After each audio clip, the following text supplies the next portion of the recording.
Chapter 7 Atmospheric Pressure and Wind,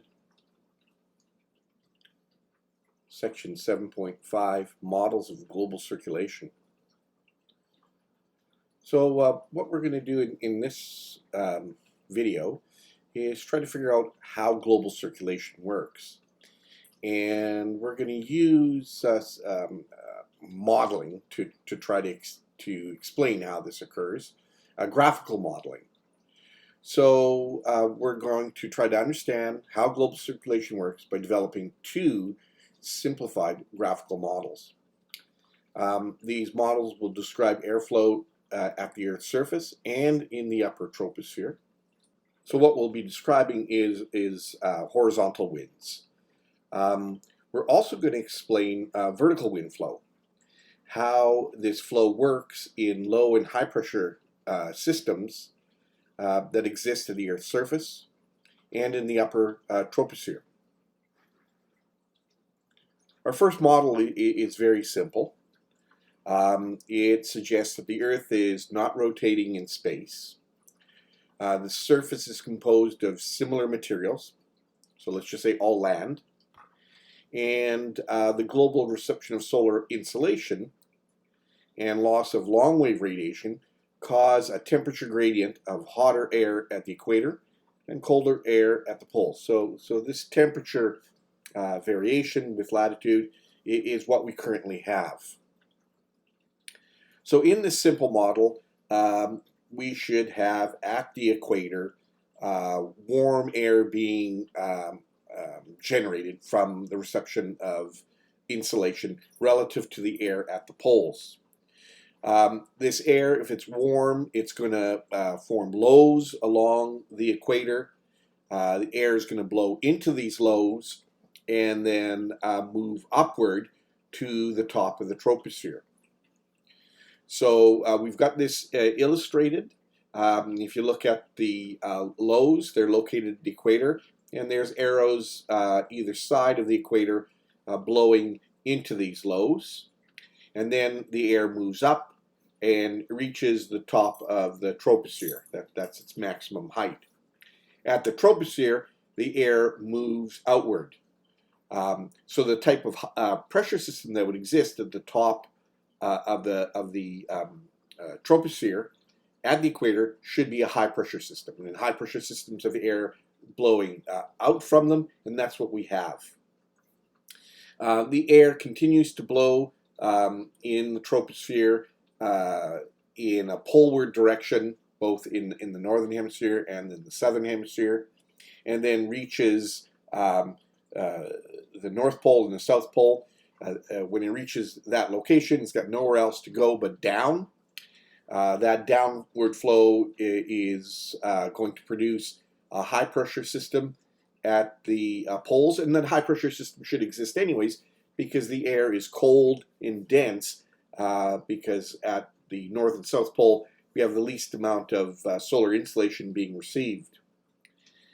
So if we have a surface high at the two poles, at the top of the troposphere we should have a low pressure system moving air from the top of the troposphere down to the Earth's surface. So if you look at the arrows, they at both poles, they are in the troposphere blowing inward and then downward, which represent an upper air, a low pressure system. So from the high pressure system at the two poles, the air then travels at the Earth's surface to the lows located at the equator, and that completes our circulation cell. So we have two circulation cells that exist on Earth in the simple model, one in the northern hemisphere and one in the southern hemisphere.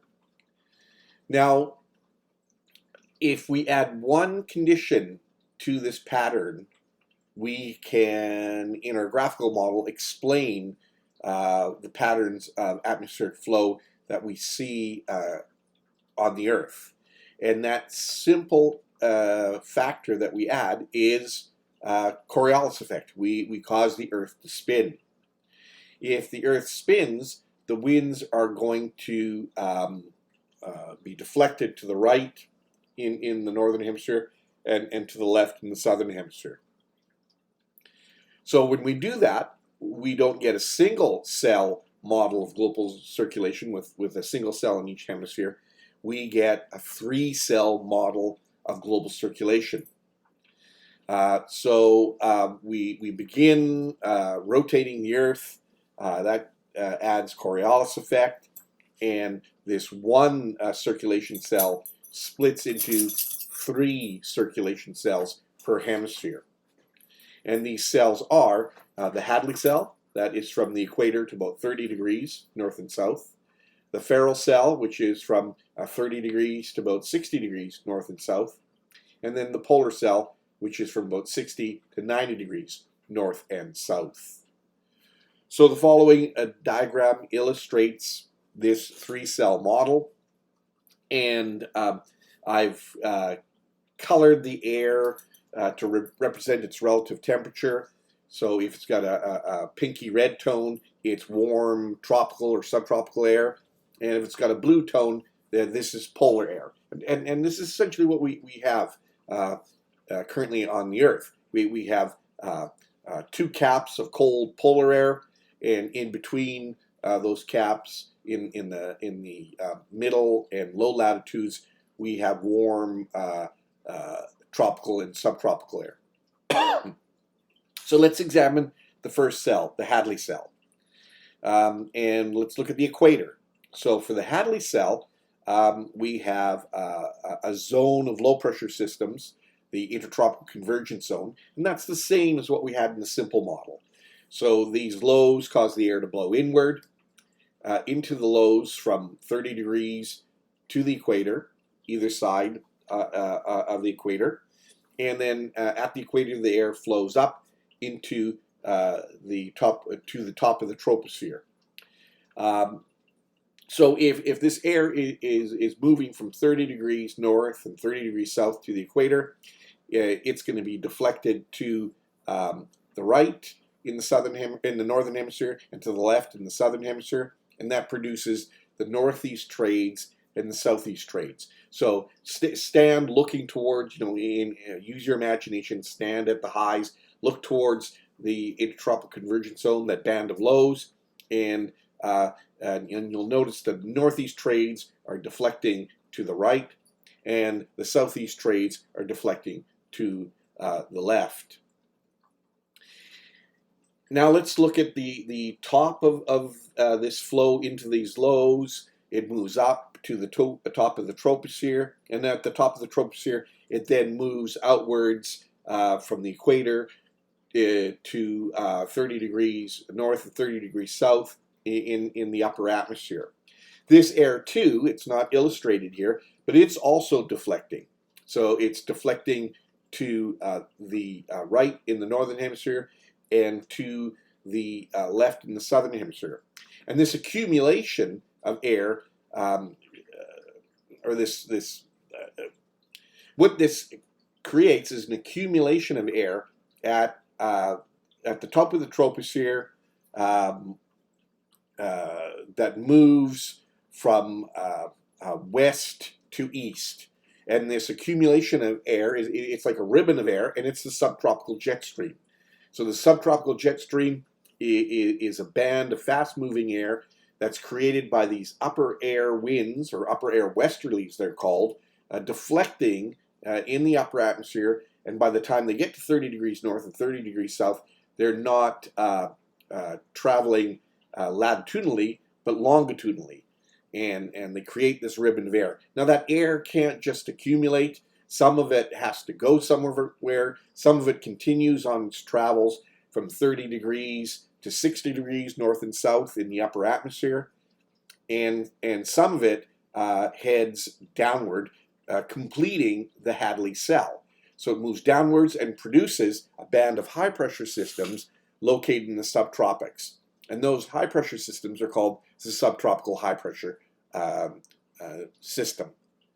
From at the surface, we get these surface highs at 30 degrees south and 30 degrees north.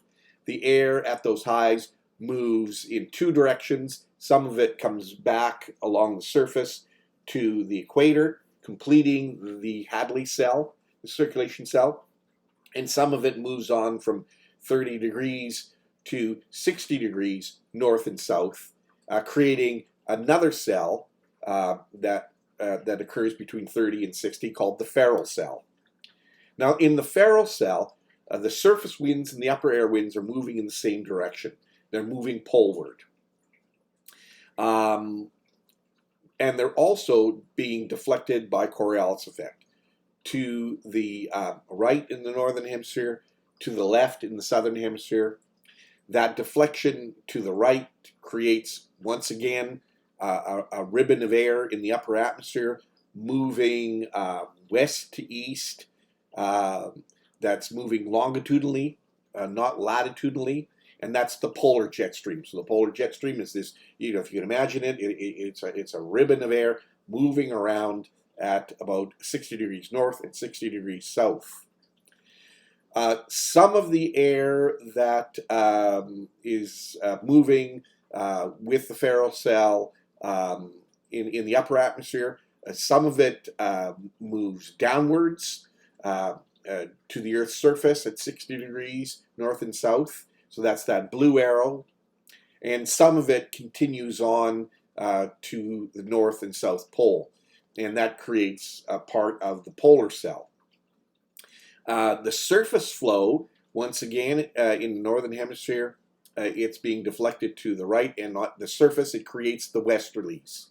The westerlies meet cold air moving down from the highs at both poles, called the polar easterlies at the surface.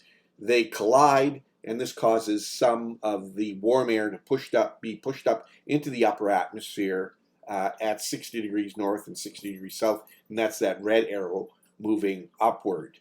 So the westerlies exist because the deflection's to the right in the northern hemisphere and to the left in the southern hemisphere.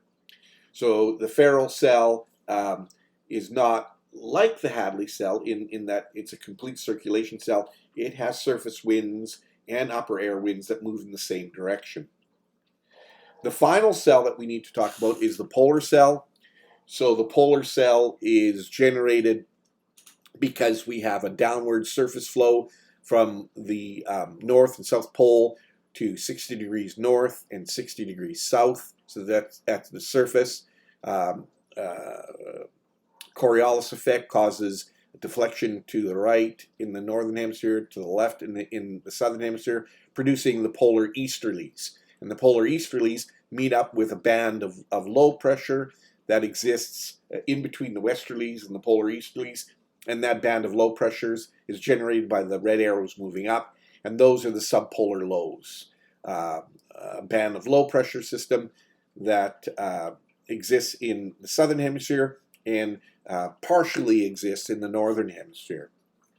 The polar cell is a complete cell, so you can see that it does form a proper circulation cell. As long as you include that red arrow moving up, you get the flow up in the upper atmosphere back to something called the polar vortex, and that's a low pressure system in the upper atmosphere above the poles that moves air down to the polar highs that exist over the Arctic and Antarctic. So that completes the three-cell model of global circulation. When we look at actual circulation patterns, they're pretty much like what we see here in this simple model. The only thing that disrupts them is the fact that we have not just one type of surface on the Earth, land. We have land and water. And land and water have different heating characteristics, and that upsets the development of the polar lows in the northern hemisphere, not in the southern hemisphere. In the southern hemisphere, they do develop as a straight band, and that's because in the southern hemisphere, at 60 degrees south, it's mainly water that is the surface type.